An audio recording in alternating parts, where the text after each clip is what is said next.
if you're going to allocate resources in the right way, what they can't do is to use traditional corporate models to evaluate individual initiatives. They've got to adopt the venture capital practice of using milestones and stage gates. You might hear people talking about rounds, A rounds, B rounds, C rounds, and that's going to help them to assess the risk that's involved. It's going to help them to assess potential and ultimately the likely value creation potential of each project.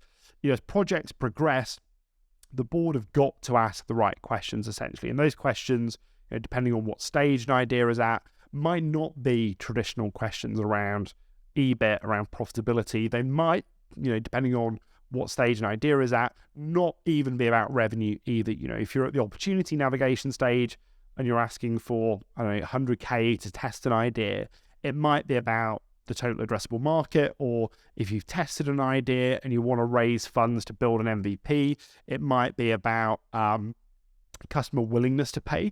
Or if you're trying to get something launched maybe after an MVP pilot, then it might, and this is depending on the business model, be about customer acquisition cost, lifetime value, churn rates, very non-traditional types of metrics. And as an innovation team, what you've got to do is help them to understand which are the right questions to ask at which juncture. It's these milestones and this stage gate process that gives you way more structure to work within. If you're breaking projects down into these manageable stages and tying resource allocation to the achievement of those specific milestones, then you can build a really disciplined approach to corporate innovation that A, really encourages this progress that we're talking about, but B, minimises the chances of wasting resources on projects that are doomed to fail.